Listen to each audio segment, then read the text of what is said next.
C'est un honneur ce soir de vous retrouver une fois de plus sur la télévision panafricaine, enfin de vous mettre au parfum de l'actualité. Mesdames, Messieurs, bonsoir chez vous et bienvenue à suivre cette nouvelle édition du journal de ce soir. Et d'abord, le grand ligne.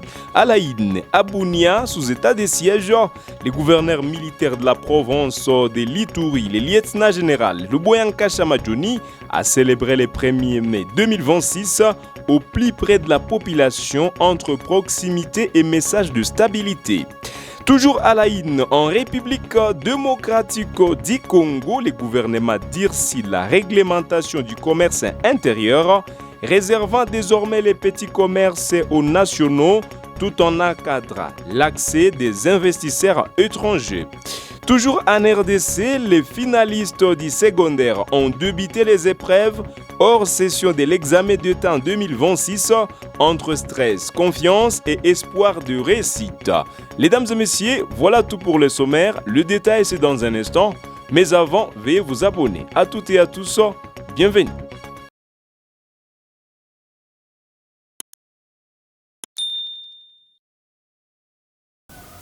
À Bunia, dans la province de l'Ituri, dans l'est de la République démocratique du Congo, sous état de siège, le gouverneur militaire Luboyanka Chamadjoni a célébré le 1er mai au plus près de la population entre proximité et message de stabilité. Reportage.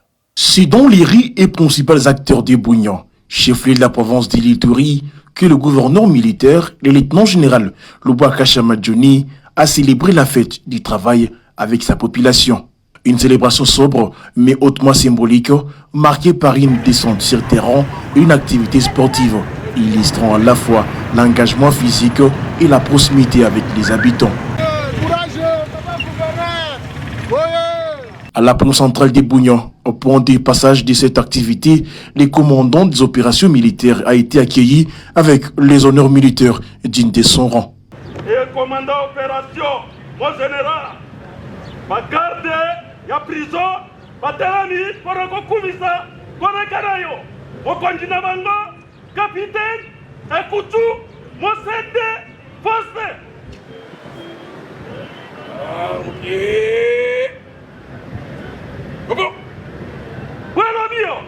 Du tension de la route de l'aéroport, actuellement à plein élargissement par l'entreprise Mogabaon, à passant par les ronds-points Kappa jusqu'à la montée de l'avenue Kabengele menant vers la prison centrale, le cortège des gouverneurs a suscité une forte mobilisation populaire.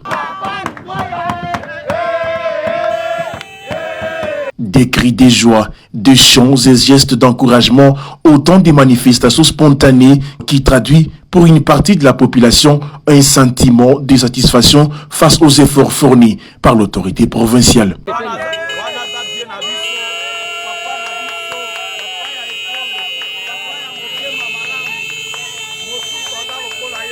Sur le plan sécuritaire, plusieurs habitants saluent une amélioration progressive les sécuritaires de la situation dans certains territoires de l'Ituri. Ce 1er mai, loin des cérémonies classiques, le gouverneur militaire de l'Ituri aura donc privilégié un contact direct avec la population dans un contexte toujours marqué par des défis sécuritaires majeurs.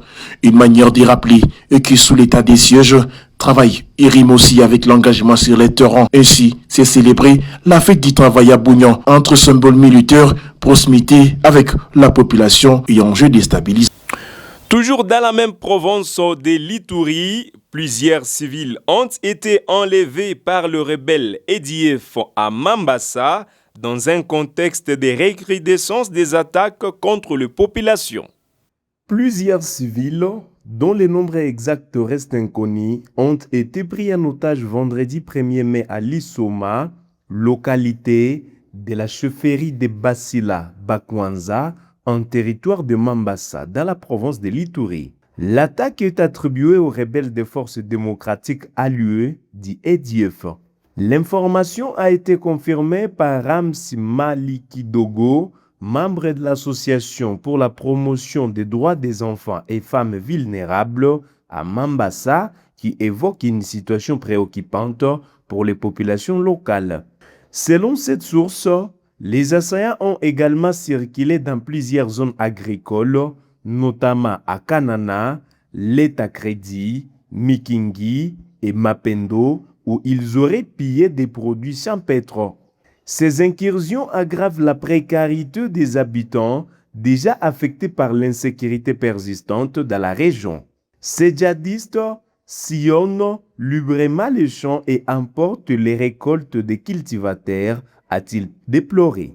Face à cette situation, la société civile appelle les agriculteurs à redoubler de vigilance et plaider pour un renforcement urgent de la présence des forces armées de la République démocratique du Congo (FARDC). Cette nouvelle attaque s'inscrit dans un contexte de recrudescence des violences dans les territoires de Mambasa, où les civils continuent de payer les prix les plus lourds. Les sanctions américaines contre l'ancien président congolais Joseph Kabila Kabange relancent les débats politiques en RDC entre enjeux sécuritaires et respect des règles démocratiques. Les sanctions imposées par l'Office of Foreign Asset Control (OFAC) du département du Trésor américain contre l'ancien président Joseph Kabila continue de susciter des réactions en République démocratique du Congo. Washington accuse l'ex-chef de l'État congolais de soutenir les mouvements armés AFC M23 actifs dans les provinces du Nord et du Sud Kivu. Dans la classe politique, ces sanctions interprétées au-delà du seul cadre sécuritaire. Prince Epingi, président de l'ADED Congo, et porte-parole de la coalition Lamuka, y voit un signal fort sur le respect des principes démocratiques. Il rappelle que des responsables électoraux avaient déjà été sanctionnés en 2019 pour des irrégularités liées au scrutin de 2018. Selon lui, cette décision constitue un avertissement plus large adressé à la classe dirigeante congolaise. Il évoque également la possibilité de nouvelles sanctions dans un contexte marqué par les enjeux politiques à l'approche des élections prévues en 2028 sous la présidence de Félix Tshisekedi. Du côté américain, ces mesures s'inscrivent dans une stratégie visant à soutenir les efforts de paix dans la région des Grands Lacs et à lutter contre les raisons de soutien aux groupes armés. Elle entraîne notamment les gels des avoirs et l'interdiction des transactions avec des entités américaines. Un rapport de l'INS révèle de fortes irrégularités des richesses en République démocratique du Congo avec des niveaux de pauvreté particulièrement alarmants dans l'est du pays. L'Institut national de la statistique, en collaboration avec le Programme national de nutrition et le Programme alimentaire mondial, a publié un nouveau rapport national sur la sécurité alimentaire et la nutrition en République démocratique du Congo. Intitulé GENFSA 2025, cette étude met en évidence des profondes disparités structurelles des richesses à travers 11 provinces et le territoire des Poitons dans les Hauts-Katanga. Les résultats révèlent une situation particulièrement préoccupante dans l'Est et le centre du pays. Les provinces du Sud Kivu et du Nord Kivu affichent des niveaux de pauvreté très élevés avec respectivement 87,7% et 73,6% des ménages classés dans les quintiles les plus pauvres. À l'inverse, le Maïndombe se distingue par une proportion plus importante des ménages aisés, estimée à 43,1%. Le rapport souligne également les rôles déterminants de l'éducation dans la réduction des inégalités. Seuls 7,5% des ménages les plus riches n'ont aucune instruction contre 37,5% parmi les plus pauvres. Au-delà des revenus, l'étude met en lumière une pauvreté multidimensionnelle marquée par des conditions de vie précaires et un accès limité aux services de base compromettant durablement la sécurité alimentaire des populations. Le gouvernement congolais durcit la réglementation du commerce intérieur, réservant désormais les petits commerces aux nationaux tout en encadrant l'accès des investisseurs étrangers. Le ministère de l'économie nationale a annoncé dans un communiqué publié le 3 mai l'entrée en vigueur d'un nouveau décret encadrant l'exercice du petit commerce et du commerce de détail en République démocratique du Congo. Cette réforme s'accompagne de la signature d'un arrêté interministériel précisant les activités de commerce de détail spécialisées à forte intensité des capitales pouvant être ouvertes aux investisseurs étrangers. Selon les autorités, les opérateurs économiques concernés disposent d'un délai de 6 mois pour se conformer à ces nouvelles dispositions. Un dispositif de vulgarisation est également prévu afin d'accompagner les acteurs dans la compréhension et l'application de ces mesures. Ces textes s'inscrivent dans une volonté de moderniser et de clarifier les cadres juridiques du commerce extérieur en vue de promouvoir un environnement économique plus structuré, équitable et sécurisé. La réforme établit une distinction claire entre le petit commerce, le commerce de détail et le commerce de détail spécialisé. Désormais, le petit commerce et le commerce de détail sont réservés aux Congolais. Toutefois, certaines activités à forte intensité de capital, notamment le supermarché, les franchises ou encore la vente de matériel technique et automobile, restent accessibles aux investisseurs étrangers sous conditions. Cette orientation prolonge la décision prise en septembre 2025 de ne pas renouveler les moratoires en faveur des opérateurs étrangers. Kinshasa appelle à la vigilance après la recrudescence des violences xénophobes visant des migrants, dont des Congolais en Afrique du Sud. Face à la montée des tensions xénophobes en Afrique du Sud, le gouvernement de la République démocratique du Congo a exprimé sa préoccupation et appelé à la vigilance. Lors d'un briefing de presse à Kinshasa, le porte-parole Patrick Mouyaya a assuré que la situation de Congolais vivant sur les territoires sud-africains faisait l'objet d'un suivi rapproché. Il a évoqué une mobilisation des autorités diplomatiques en lien avec la ministre des Affaires étrangères Thérèse Kayikwamba, en contact régulier avec les représentations sur place. Des mesures d'assistance, y compris un éventuel rapatriement, pourraient être envisagées selon l'évolution de la situation. Ces tensions s'inscrivent dans un contexte marqué par des mouvements anti-étrangers, notamment Doudoula, accusant le migrant africain de concurrencer les travailleurs locaux. Plusieurs ressortissants congolais figurent parmi les victimes de ces violences récurrentes. Dans un communiqué, l'ambassade de la RDC à Pretoria appelle les Congolais vivant au KwaZulu-Natal, au Cap occidental et dans d'autres régions à éviter les attroupements et à limiter leurs déplacements. Elle recommande également de suivre les informations officielles et de renforcer les mesures de sécurité. Cette situation ravive les inquiétudes au sein de communautés étrangères et souligne la nécessité d'une réponse coordonnée pour assurer leur protection. Dans les Hauts-Lomami, un hôpital moderne baptisé Denis Nyakeru Tshisekedi s'apprête à être inauguré à Kanyama KCC. Il illustrera les efforts de renforcement des infrastructures de santé dans les Grands Katanga. Depuis le ciel de Kanyama KCC, une signature nouvelle se dessine dans le paysage. L'hôpital Mama Denis Nyakeru Tshisekedi. Au milieu des terres qui nourrissent la nation, cette infrastructure moderne capte le regard. Ici, au cœur de la plus grande ferme agricole du pays et centre de formation par excellence, une vision a pris forme. Celle d'un développement qui ne se limite pas à produire, mais qui protège et valorise la vie humaine.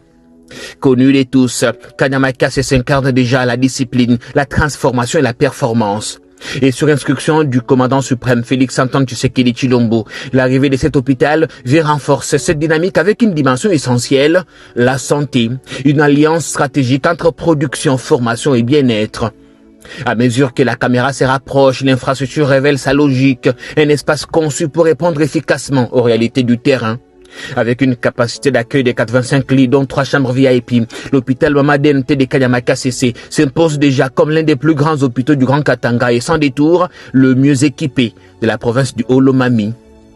Maternité, médecine interne, hospitalisation, chirurgie, une offre de soins complète, pensée pour répondre aux besoins essentiels, comme au cas le plus exigeant. Le plateau technique est à la hauteur, un scanner de dernière génération à 128 coupes, des services de radiologie et d'échographie performants. Ici, la technologie est mise au service d'une seule priorité, soigner avec précision. Entièrement digitalisé, l'hôpital ouvre une nouvelle ère. Les résultats d'imagerie peuvent être interprétés tant à Kinshasa qu'à l'étranger. 2 blocs opératoires, 3 laboratoires, des capacités renforcées pour garantir des diagnostics fiables et des interventions maîtrisées. Au-delà de la performance technique, ce projet porte une histoire forte. L'hôpital a été entièrement construit par d'anciens Kuluna, aujourd'hui devenus bâtisseurs de la nation. Une transformation qui donne à cette infrastructure une valeur humaine singulière. Équipé par la fondation Lona de la distinguée première dame Denise Nyakero Tshisekedi, l'hôpital porte son nom, symbole d'un engagement concret en faveur du social. Les travaux, lancés en octobre 2024, se sont achevés en avril 2026, 1 an et 6 mois pour transformer une vision en réalité. Initialement conçu pour les agents, cadres et bâtisseurs du service national, l'établissement est aujourd'hui ouvert à toute la population. Derrière cette transformation, il y a une méthode et une volonté, celle des hommes de terrain, qui avancent avec clarté et détermination. Le lieutenant-général Jean-Pierre Kassongo Kabouik incarne cette dynamique en mettant en œuvre avec précision et constance la vision du président de la République. Et la transformation ne s'arrête pas là. À quelques pas d'ici, la cité moderne Mandala complète ses dispositifs. Érigée en seulement 12 mois, elle comprend 24 appartements, 72 chambres entièrement équipées, une vaste salle de réunion, un bureau du président de la République et un restaurant gastronomique. Un cadre conçu pour accueillir les grandes rencontres nationales, conseils des ministres, conférences des gouverneurs et autres. Dans les prochains jours, l'hôpital Mama Denise Nyakero Tshisekedi de Kanyama-Kasese sera inauguré par le couple présidentiel qui pourrait à l'occasion joindre l'acte à la vision en lançant la vaste récolte de maïs de la saison 2025-2026.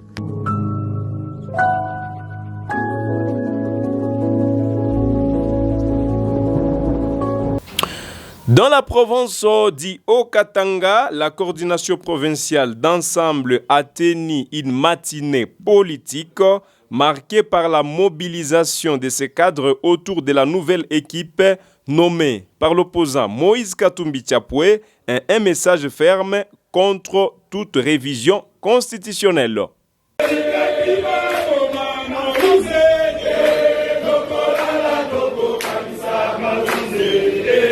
La coordination provinciale au rythme de la matinée politique. Ce samedi 2 mai 2026, la coordination provinciale du Haut-Katanga, dirigée par le coordonnateur Calix Mukasa Kalembwe, a vibré au rythme d'une grande matinée politique. Les présidents fédéraux, les hauts cadres, les cadres et les sectionnaires se sont réunis pour saluer la nouvelle équipe nommé par le président Moïse Katumbi, en présence du haut représentant et président du groupe parlementaire d'ensemble à l'Assemblée nationale, l'honorable Christian Mwando, le coordonnateur Calix Mukasa, Gustave Mumba et la coordonnatrice Mireille Kipili ont été investis pour démarrer la machine. La coordination nationale de la jeunesse, dirigée par Maître Papi Mbaki, et ses deux adjoints, l'honorable Julien Kassania et le coordonnateur Daniel Kisimba, a également pris part à l'activité. Les honorables députés provinciaux ont répondu présents, dont les honorables Julien Kassania, Moïse Yamba, Kiler Mubambe, Benatar Chilufia et plusieurs autres autorités du parti.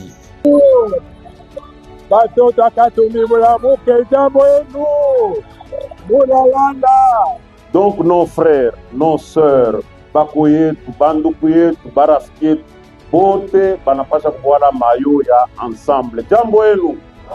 Donc mimi nasema tuungane kama tuko pamoja, tuko na ngaramu direction moya, yote ni bwepesi.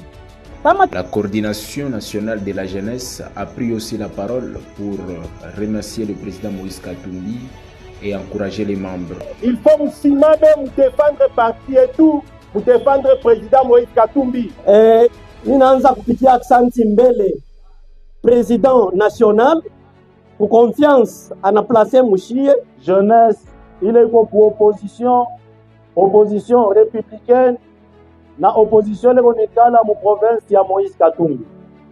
Awi jeunesse mina nyipikia aksanti sana kubile bio. Discours politique, pas de changement de la constitution ni report des élections. L'honorable Christian Mwando et l'honorable Calix Mukasa, coordonnateur provincial de Ensemble pour la République, ont haussé les tons. Sisi batoto ya Katumbi tunasema tunapenda ukimya. Hatupende vita. President déclare qu'il est mort. si tuko pour l'opposition républicaine, sisi tuko pour l'opposition républicaine. Na kama wanasema opposition républicaine ni nini? Ni respect à constitution na respect à ma loi de la république. Atupende tena hii parti ya ma réseaux sociaux mu 2023 tuko première force mukatanga mujima. Malgré tricherie ilikuwa ya nguvu, mukatanga tulipata près de 80% déclaré par Seni Abongo pour le président Katumbi. Tuko na organisé marche ensemble contre le changement de la constitution.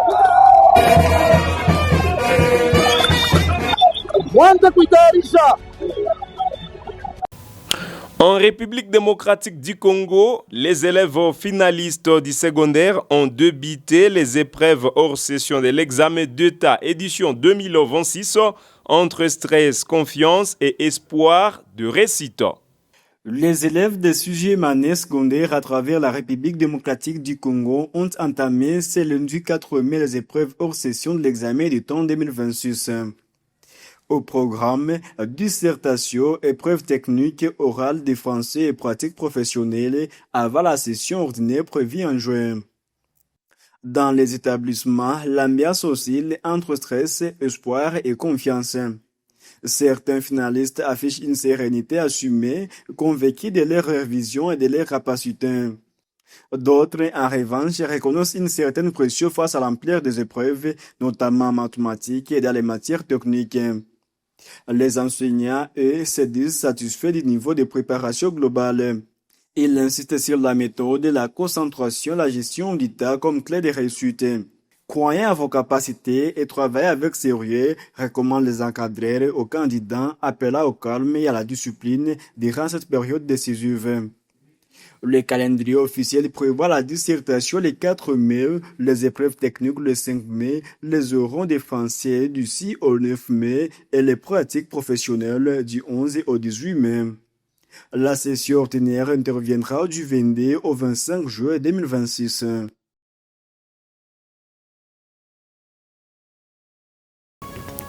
Mesdames et messieurs, c'est avec ces informations que nous terminons cette édition du journal de ce soir. Merci de nous avoir choisis pour vous informer.